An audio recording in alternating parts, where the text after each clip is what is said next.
The Echo Chamber, brought to you by The Holmes Report and produced by the international broadcast specialist Marketeers. And sponsored by March Communications, connecting innovation and people.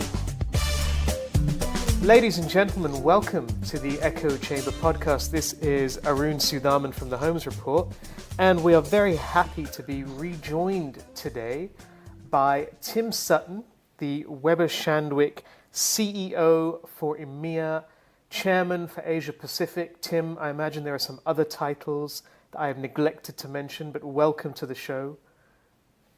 Well, thank you, Arun. We're talking cricket, aren't we? Isn't that what you normally talk about in your podcasts? That's a different podcast with another Weber Shandwick person. But we can talk cricket if you'd rather talk cricket rather than the global PR market. I can't imagine why. I think we'll lose the audience very quickly if we do, probably. But another time. We'll lose the Americans, that's for sure. So how are you anyway, Tim? I'm very well, thank you, Arun. It's sitting on a reasonably nice spring day in London, although the cold weather's coming back. But hey, it's good. Okay. Good. So I'm keen to talk to you about the global PR market. I think the last time we had you on the Echo Chambers, going back a bit now, probably around 18 months. And I think you had just moved back from Asia to EMEA. And I think you moved back because, you know, clearly you wanted the experience again of the winters in London. I think you missed them so much. You're so spot on. I did, yeah. But spring is here. Last year was or at least it looked like a tough one for the global PR market. Growth was more elusive than usual. Even a network like Weber Shandwick, which has really set the industry standard in terms of growth over the past decade, found conditions difficult. And I'm curious to know what you made of it all in 2017 and whether you see that changing in 2018.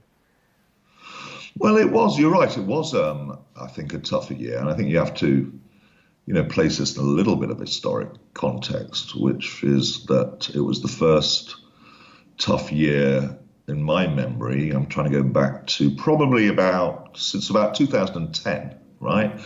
No, 2009 was a terrible year. 2010, we started to pick up. And from 2010 right through and including 2016, not every company had an amazing time, but certainly companies like we did, Edelman did, Cohn & Wolfe, of course, more recently, has had a really strong performance. In fact, I think I'm right in saying prior to last year, we had something like, I hope I get the number right, but something like 29 consecutive quarters of organic growth. And if you look at Edelman's performance during that same period, it was also incredibly strong. And so if you take those two businesses as being, if you like, the joint flag bearers of the industry currently, we'll come on to later on to, whether industry leaders last or not.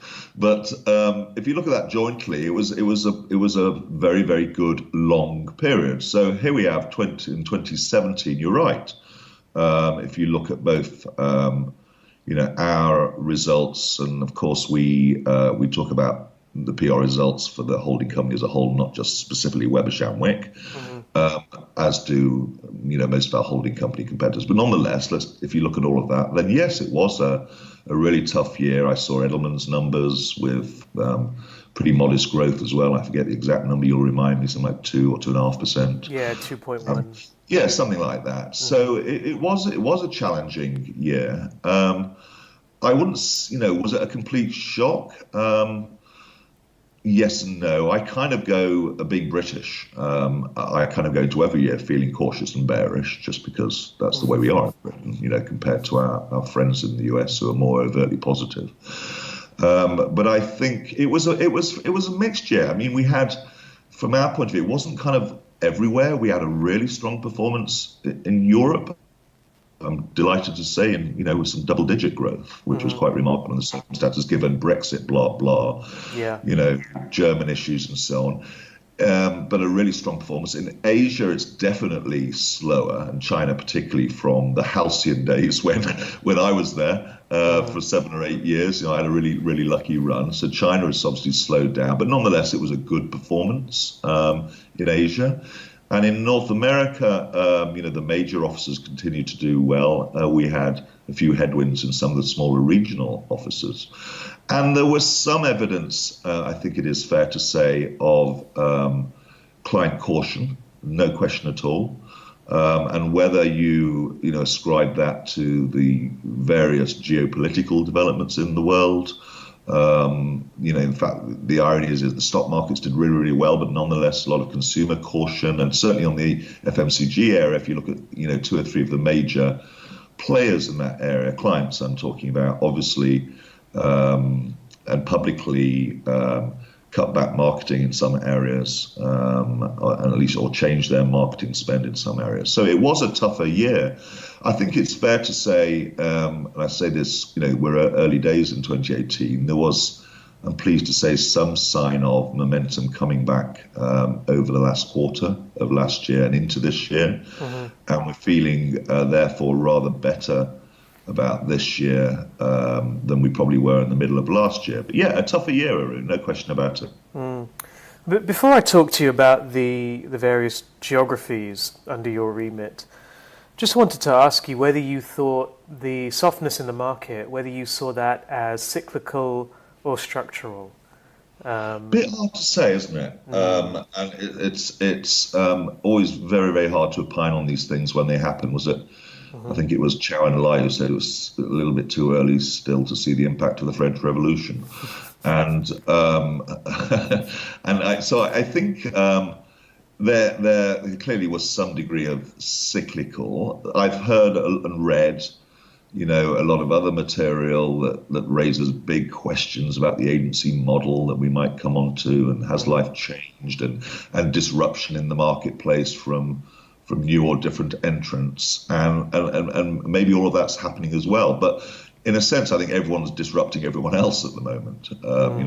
We're disrupting people are disrupting us, and so on. So clearly, under the short term, there's always longer term things happening, and I think it's too early to call on that yet. I also remain, and I think we all do, immensely positive and excited about the opportunities for a global PR firm at the moment, and we might come back to that in a moment. I still think there's an awful lot to be excited about in terms of the work, but it could be that there are some deeper currents playing at the moment. So looking at the geographic spread, you mentioned, of course, Weber Shandwick saw double-digit growth in Europe. I should say technically EMEA, but yes, EMEA. Europe is obviously the largest part of that, yes. Right. So that was, it was a little bit of a surprise, but actually what surprised me more was that for the industry as a whole last year, Asia was softer than expected. And in particular, China did not deliver the growth returns that I think many agencies had perhaps come to take for granted. How concerned are you about the fact that China may not now deliver 15 to 20% growth reliably every year to the PR industry? Well, I think you're right. I think we all became used to very, very good levels of growth in Asia Pac as a whole, and obviously China was the big engine of that. And I think it was not uncommon, again, during that period up to, say, 2016, to have very significant, double-digit growth in China. And there's a sort of slight, again, disconnect there between what you might call macroeconomics and microeconomics, because if you take as read the kind of official GDP growth figures in China, they remain very healthy, compared to almost anywhere else in the world. But nonetheless, absolutely no question has been a slowdown in China in terms of our activity, and I think it would be shared by all of our competitors, and indeed by the major local players like Blue Focus and so on. And so, take that kind of opportunity. Of course, there's concern, and it may be that we're into, a new normal, if I can put it that way. But having said that, look at where Asia's come from in the last, again, 7 to 8 years. Well, I know we effectively trebled the size of our business. Edelman have done very well. Ogilvy, of course, has always been, strong in Asia. You look at the performance of Blue Focus and some of the smaller players. It's been a great time, and it could be that market is beginning to mature more, and we're not going to see the sort of Wild West, growth numbers that we've seen before. And wouldn't it be nice to still have them? Yes, of course it would. But I think that business is changing and developing and maturing, and it's, if you look at its significance in terms of the global market today compared to 10 years ago, say, it's hugely transformed, and I don't see that receding or going away. Asia Pac's here to stay in terms of our market. But yes, it may be. We shall see. That we're not going to see the 20% and the 30% and that some of us enjoyed for some time. We shall see. Yeah, I think that makes sense because at some point you would expect China can't keep growing at the same rate. But if there is a slowdown in growth in China, are there other parts of Asia that perhaps might pick up that slack? Well, I think that there are, and again, I'm not sure, how typical our profile is of the whole industry. We've had last year really strong performances in Singapore, which is still a hugely important area. We had a great performance in Japan, which for a long time everyone thought was almost the antithesis of China, big but stagnant. And Japan business well, Korea remains really strong, and you're in India at the moment, I think, Arun, and the Indian business from a low base continues to grow very strongly. So there were some, there remain very good markets in Asia. It just may be, and I think again it's too early to say, just may be that China is not going to sort of dominate everything in the way that it perhaps did for 4 or 5 years. But my good friend Darren Burns, who runs our China operation, remains very bullish about the business there. And the exciting thing that's happening in China as well is that there is. One of the interesting things about China now is, even if we don't go back to the kind of dizzying rates of growth in the market that we saw for 6 or 7 years, we may, but let's assume we don't, is that China is assuming greater importance for us globally because of the type of work, skills and expertise that that market has developed. And I'm thinking specifically, for instance, Arun, of the hugely exciting work on the content commerce area. So obviously, if you take WeChat, which is kind of, let's say it's like Google and Amazon and PayPal kind of rolled into one. Well, no, throw in Facebook as well, and the huge market that creates has led us and maybe one or two of our competitors as well into really exciting work in the content commerce area, which we are now exporting out of China back into Europe and North America, perhaps coming down the Great Silk Road, which is happening as well. So I suppose what I'm saying is that even if China doesn't see the sort of crazy growth rates that we've seen, it's in a sense acquired a much greater global significance for it, way and beyond the performance within the market itself. Yeah, and I suspect will only take on greater global significance if recent events are any guide. Turning your attention to EMEA, which markets and sub-regions are you bullish on in 2018? Well, in markets, pretty much all of them. Okay. The growth that we achieved last year was pretty much in nearly every market. So, if, just very quickly going through, and we had a especially strong performance in the UK, in spite of all the doomsayers, in terms of what does or doesn't happen on the B word.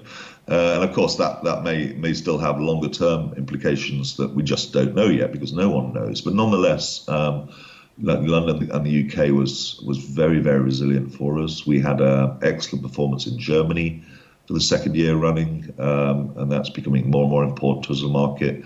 We had an excellent performance in the Nordics through our business prime web of Shandwick. We continue to grow in Africa. We had pretty respectable performances everywhere. I think in terms, moving from a geographic demarcation into, the kinds of work, what we found last year is that, where we've been able to create and introduce new intellectual property, if I can put it that way, where we've developed new products and services for clients, whether that's in the area of analytics or mobile applications or higher end strategic consulting, if I can put it that way. The clients where we've been able to apply those different skills and expertise grew by far more strongly than those where we didn't, and indeed, from our point of view, are much better, stickier, and indeed more profitable relationships, and profitable from the client's point of view as well. So I do think we're beginning to, we have a really good understanding now of kind of, if we look at our own client relations, what's driving growth and perhaps what isn't driving so much growth. And it's our ability, and this is the challenge, it's our ability to deliver that talent to clients. Well, I'm sure we've got the talent in the first place, of course, but deliver it to clients in a far more broader, integrated way. And where we've managed to bring a much more diverse range of talent and skills to the client, hey presto, the relationship grows and develops far more quickly. So it's conceptually, it's kind of simple to see what you've got to do. Practically speaking, of course, there's lots of executional challenges to do that, as we all know. But that's where the growth for us came from, and I'm pretty sure that will continue this year. So I'll jump quickly to talent, because you mentioned that as, in a way, I guess, the biggest obstacle, perhaps, to growth.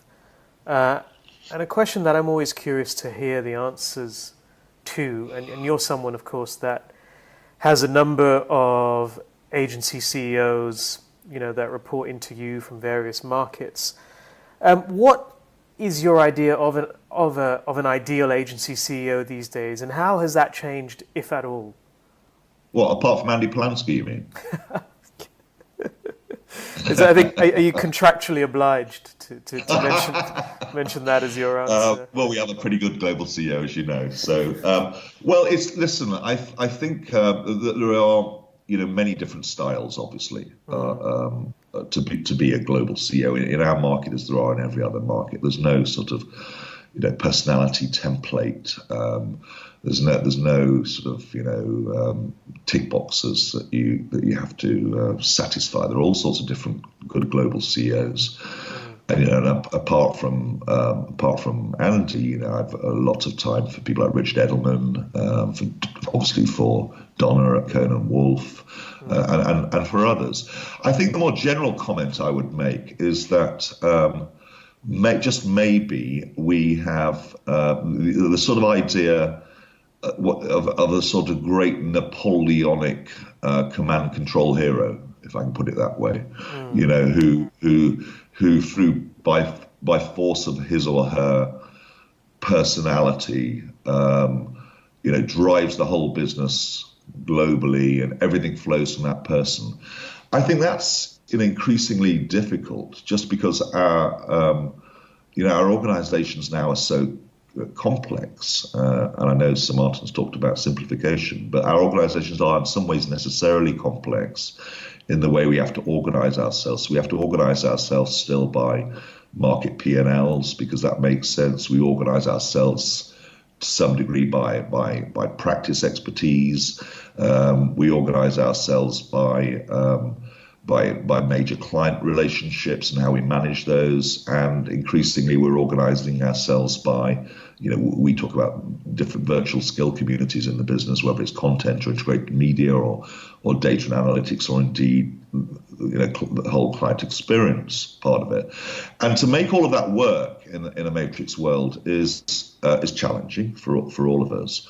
And so I really come back to the idea that if you want the ideal CEO, were there such a thing, is really someone that is absolutely focused on people and culture. Because at the end of the day, one person, however great the CEO is, one person absolutely cannot drive it in that kind of way that maybe you could 10 years ago, and certainly maybe you could in a more simple organization. And it's who that person therefore surrounds themselves with, and the type of culture they are able to facilitate.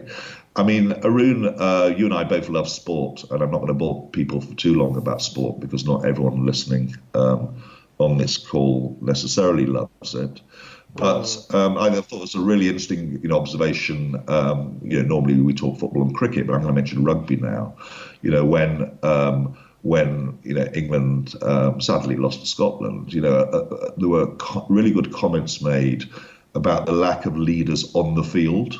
So the coach can have the master plan, and then the game starts, and stuff happens, and sometimes it doesn't happen very well, and then you're looking for how people on the field are able to think through and adjust a change of plan without the coach being able to do anything, because the coach is on the sidelines at that point until half time at least. And I think the ability therefore to have for a global CEO to have people around them and to trust them ultimately, because that's what you have to do, to be able to think on their feet, to be able to lead. Yes, people make mistakes, we all do, but generally to have that sense of trust in the team is really important. Or for those who don't like a sporting metaphor, I'll use another metaphor, which is, when I was young, I remember saying to my dad, that guy who conducts the orchestra seems a really simple job, like he just waves a stick around and everyone plays. And I thought, how come they're so famous, all of them, And the older I've got, you kind of appreciate, well, actually the conductor is doing something pretty amazing, waving his or her stick around, because he is teasing out of that orchestra and guiding and finessing, what the ultimate outcome is. And he or she may not be, they're not playing the music, but they are doing something quite remarkable, which is why, different conductors have different styles and the music has different styles and so on. So kind of, I think of a global CEO now as a kind of a supreme conductor of the orchestra, and the biggest focus to that on me is on people, and above all, that intangible of culture, which is hard to pin down as always in any organization, but nonetheless relates to a sense of shared purpose and the kind of values and behaviors that underpin that, and all good cultures, seems to me, kind of have that shared sense of belonging. People kind of know what they're about, what they're doing, and why they're doing it. That is some way away from, the kind of the leader charging over the hill saying, "Follow me." You still need a little bit of that, maybe, I don't know. But so when I think of the people I admire, certainly within our industry or outside it, they're those who are able to make the people around them feel like leaders as well. And one thing I've learned, Arun, as well, the older I've got, is we when we're younger, when we're recruiting people, we tend to recruit people who are like us, that we like. And I've kind of learned the wisdom to ensure you recruit people who are really, really good at the things you're not good at, because that's a much happier situation. Find people who enjoy doing things you don't, or are better at you at doing certain things. And if you try and get that balance right, then you end up with a good, balance of skills and temperaments and all the rest of it. Yeah. So would you say you're looking for the same characteristics from, for example, a local market CEO who's reporting into you? I mean, do you still think it is about that focus on culture? Or are you more interested in the numbers they're going to deliver every month? Well, of course you're interested in the numbers, but the numbers are merely just a reflection of other things, aren't they? I mean, numbers matter ultimately, in my view, not because you're set targets or goals by holding companies, but of course you are, quite rightly. But if you're revenues are growing and if you are profitable, then to me it's a mark that you're doing something right. Put simply, people want to buy what you're offering or to pay a better price for what you're offering. And so, revenue that's growing or profitability that's improving is almost a mark of self-esteem. It's telling you you're doing something right. And conversely, where it doesn't happen, we all sit around the table saying, what are we doing wrong if that's the case? So I think when you come to a local market CEO, I don't know, running an office of anything from 30 to 70 people, say, or 100 people, those people remain obviously hugely important and influential within that market. And when you're sitting with 30, 50, 70 people, it's kind of a different model in a sense, where the leader remains hugely important kind of on the field and off the field, if I go back to my sporting analogy. But even they have to interrelate in a complex matrix world, with colleagues, with many different levels. So the kind of, again, you can't just be a CEO in a market and say, I'm going to do it my way and that's the way it is, and everyone else can lump it. You have to work with colleagues around the world, cross-discipline, cross-markets. It's complicated. And so the emphasis on what you might call EQ abilities, on how you manage that, are probably more important than they've ever been. Now, you've just talked at length about the importance of culture to the success of an agency. Does culture not come under threat when agencies consolidate, which appears to be a trend we are seeing more of? Well, I think it's challenging, and let's talk about the recent one you're alluding to. Let's bring the $700 million gorilla in the room, I guess. Well, I think it's challenging, not impossible. It's too challenging. And the first thing I would say is that I really hope that merger does go well. I think it would be good for the industry if it did. If that combined business does well, it's probably a reflection that we're all doing pretty well. So I really do kind of wish it well, for all sorts of different reasons, as well as knowing people who work there and so on.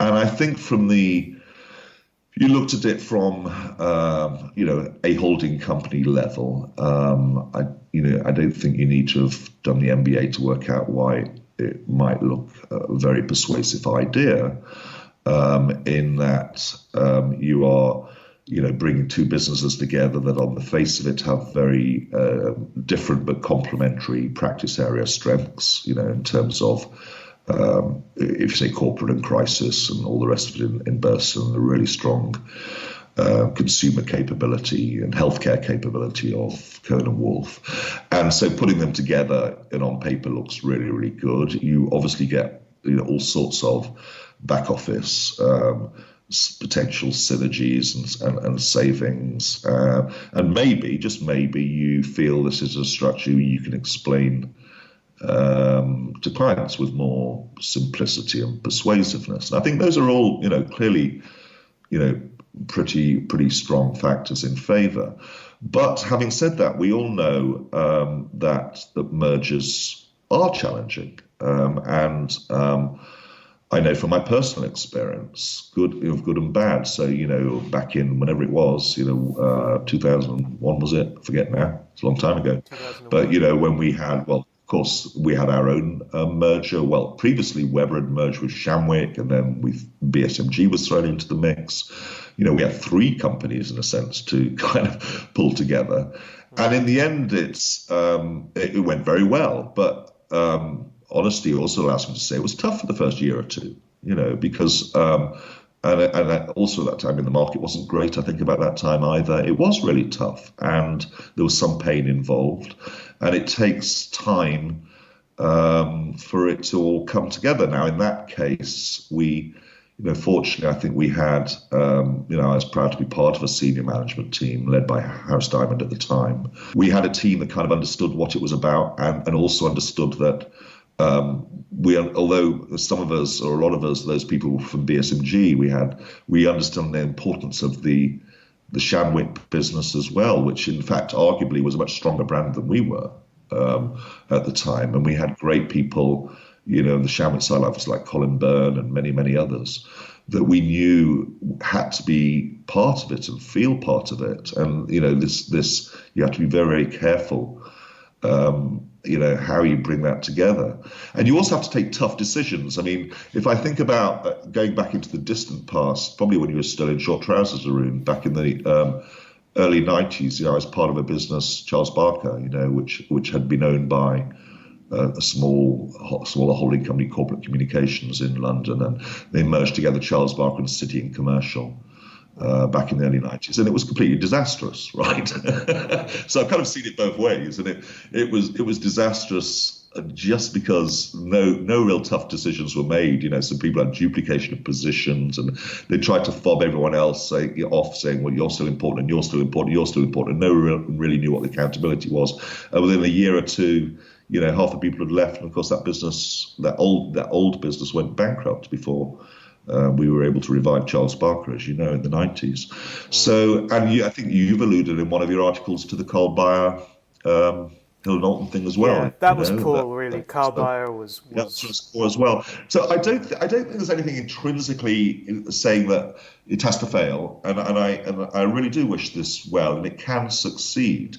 But to come back to your question, the tough thing is about culture, and of course, one thing successful agencies have is a strong kind of agency ethos. There is something which drives it, which unites people together, which they feel proud about, a certain way of doing things around here. And when you're bringing two businesses together, the danger is that you kind of break what's there. And maybe in this case, you have to break what's there in order to reform it again. And maybe that will work well. But it is challenging because really it does come down to people and how people respond. So let's wish it well. And I look forward to I think you used the phrase Kremlinologists. I look forward to your Kremlinologist utterances on it, Arun, and we'll all have our own thoughts. But let's give it a fair wind and see how it works. And I hope it does work for the sake of the industry. There's a sense, if you look at the trend toward agency consolidation, so we're seeing it at WPP in many guises, both on the PR side and in media and research. We're seeing it at Omnicom. You look at that, you look at the holding group results, you look at the pressure on holding groups, whether that's internally from activist investors, whether it's externally from clients like Mark Pritchard, saying that they're going to cut 400 million here or there, and that agency complexity shouldn't be their problem.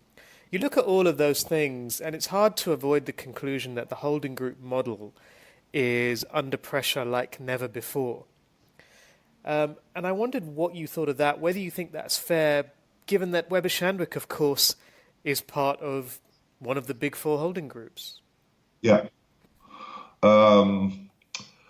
Well, I think, if the point is that there is considerable potential disruption going on within the agency model, I think at one level that's demonstrably true. And, there's disruption from all kinds of quarters, Arun. You can talk about disruption going on from the major media platforms, whether that's Google and Facebook.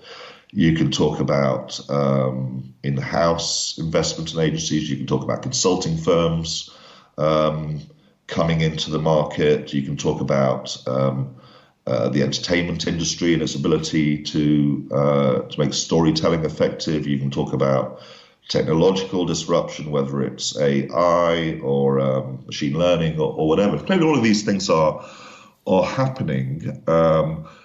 But I think, and I would argue, we're strongly disrupting the other way, if I may say so. Everyone goes on about the management consultancies coming in as if, they're eating our lunch and so on. Well, we're eating some of their lunch as well. We have businesses, if you take our United Mines business, which runs out of Stockholm and is, a really high-end business transformation model play. Is growing strongly, and we're hoping to export that, elsewhere, along with other high-end consulting products. That's a business we couldn't have been in 4 or 5 years ago. So I think, there's a lot of, there is disruption going on all over the place, if you like. The boundaries, or the traditional marketing silo boundaries, are no doubt collapsing. But one thing I would point out, I don't think this is, necessarily an issue of, they're too big. And I think I read one piece on the Home Spot. I can't remember if you wrote it, Arun, or Paul did, sort of saying, the big holding company, PR companies, are having a terrible time. We're seeing all this much better growth amongst the independents and the smaller, and you have to be really nimble and so on. Well, that wasn't really the story over the period 2010, 11, again through to let's say in 2017. That wasn't the story. We grew. Edelman grew, other big companies like Cohn & Wolf grew really, really strongly indeed, and moved. And while we were doing that, managed to do that while we were and are, completely transforming our business model. And there wasn't a 2-3 year hiatus. We've got to change, and we're not going to grow in the meantime. We did the change on the hoof, as it were, and we're continuing to do that.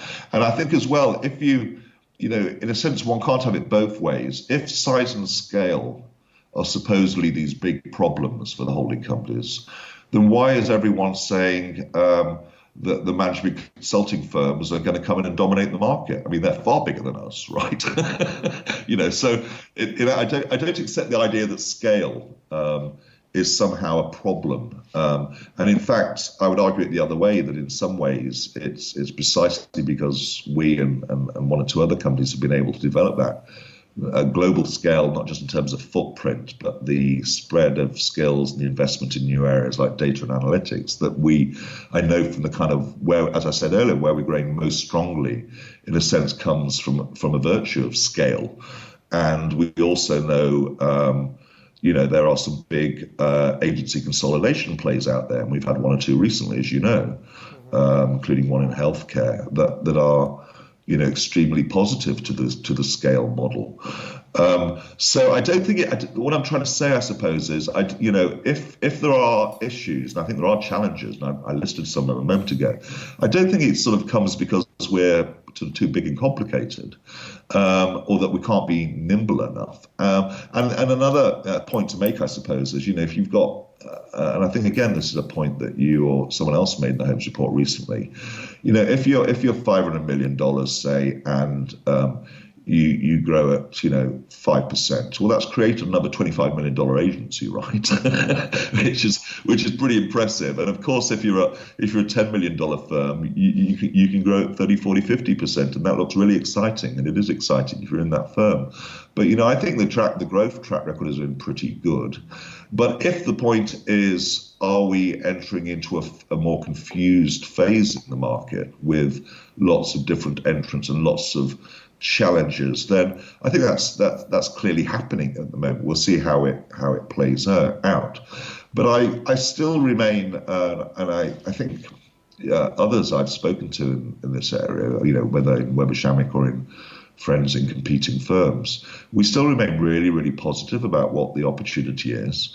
And I think one of the reasons for that is that, while we're all heavily investing in some of us are anyway, in data and analytics and new kinds of content and content to commerce and higher end consulting and all these wonderful things, and they're working very well, I still think there is a core part of what a PR firm is able to bring clients, in a sense, has not changed. When I was young, I had a boss who talked about permission to speak, by which he meant, before you go out and do or say anything in marketing communications terms, you've got to have a clear idea of why anyone should bother listening to you. What have you got to say that's worth saying, and why does it matter to your stakeholders? And that's still a really fundamental question. And if you also take the idea that a lot of the what you might put the boundary there was between here's brand and marketing activity in one bubble, and here on the other hand are lots of corporate stakeholders in a completely different bubble. Well, that's completely broken down, as we've seen. That influence, form, and consideration, stakeholder considerations of all sorts are absolutely permeate brand marketing now, and vice versa. If you're managing your stakeholder relationships, the brand becomes crucial, and so our ability, if you like, to marry together brand understanding, proving it works results, which of course are very, very important, with an understanding of the sensitivity for all stakeholders, and the impact that, of course, governments, politicians, and many others, as we know, without going into the whole issue of what's happening in North America or Europe politically. But if you take that, then there's never been a time, in a sense, for greater strategic nous in terms of how you deliver engaging programs, how we use data and analytics, how there is still, I'd like to think anyway, there is still the sense of having a strategic mind, and a PR agency is a collective strategic mind about how you deploy these tools that we've got now. So when I look at the areas where we're growing most, it's precisely because of scale. It's precisely because of the investments we've been making across the board in areas we weren't thinking of investing in 5 or 10 years ago, and that's why I'm still remain pretty positive about the picture. But let's allow for the fact we're going into a more disruptive period all around that impacts holding companies and it impacts many others as well, and we shall see how that plays out. I mean, the only thing I'd say, because it is something we have said, and we base our observation purely on the numbers. It's been very clear over the last 7 years, certainly since we started tracking the numbers, that independent firms have outgrown their publicly held peers by a factor of around 2 to 1 every year. Now, the obvious exceptions to that rule have been Edelman and Weber Shandwick, and I would argue those are the two firms that have harnessed scale to their advantage. What has been noticeable, and you're too polite to say this, I suspect, but when you look at the other big PR firms, they have not grown at anything like the same rate over that period. And for them, scale seems to be more of a burden than a benefit. Hence the numbers. Yes, I take the point. And again, it's kind of hard to, and I don't really want to, critique why some of those larger companies out there have not grown as strongly. I can only say, if you look at us and you look at say Edelman as well, I don't know. I think we were, both of us, much quicker off the mark, going back 7 or 8 years ago now, in working out the way the world was changing and the way the business model was changing, and making some brave investments. Not all of which succeed, but a lot do, in terms of how we were going to, what kinds of different talent we were going to bring in, from what sort of areas, and what investments we're going to make in intellectual property. And we also, I think, in terms of both companies, became a lot more capable of managing complex multi-market assignments, and trying to work out and solve what the client experience should be in that. And of course, you make all the mistakes in doing so, don't you? But you get better. And I think in both cases we've been just quicker and maybe braver at going into areas where we could see things are changing, and you don't get that 100% right, but if you get it right most of the time, then you do very, very well. And I don't know whether the other companies perhaps didn't quite do that as much or whatever, but I take your point that I come back to the idea, whether companies succeed or not in this market, I don't think is are they large or are they small? I'm delighted there's a thriving independent sector. I think there'll always be a thriving independent sector, by the way, because those companies, in a sense, the way the agency model's always been built, get agency, get desk, have bags of enthusiasm, and real can do, will do. or have a specialist skill no one else, you're going to do well, and you deserve to do well. But at the end of the day, that's not our model, and our model is built on global scale and global capability. And if I look at what's going to drive our business forward, I can't really comment about anyone else's, but our business is based on deepening scale and investment in new capabilities, not lessening them or breaking it up or becoming something different. Of course, there are other reasons, Arun, as you know, that holding companies have had more complex structures, and that's trying to manage competitive issues between clients and sectors. And how do you do that? And that's of course a driver. And by the way, it's not just for the satisfaction of the agencies so they can handle more business. Clients expect all sorts of protections, quite rightly, in that area as well. And so, from our point of view, you never say never about anything in the world, but the way the existing PR agencies work within Interpublic seems to work very, very well. And I should put a mention for Golin, who've performed strongly at their punching weight as well, which has performed above their weight for some time now. Yep. And so it works well for us. But nonetheless, who can say what the structure will be in 1 year's time, 2 years' time? It would be foolish to make predictions like that. But I'm pretty comfortable with the way we're approaching it and how that works for us. Okay, well, you've got company up there now with a new $700 million agency on the block, and that will be an interesting one to watch as it unfolds. Tim, thank you so much for joining us. As always, very illuminating and very eloquent as well. And we look forward to having you back on the show in the not too distant future. It's a real pleasure as always, Arun, talking with you. Talk again soon or whenever. Thank you. Thank you all for listening. Big shout to our sponsor, March Communications. Big shout to our production partner, Marketeers, and we'll be back next week. Thank you all.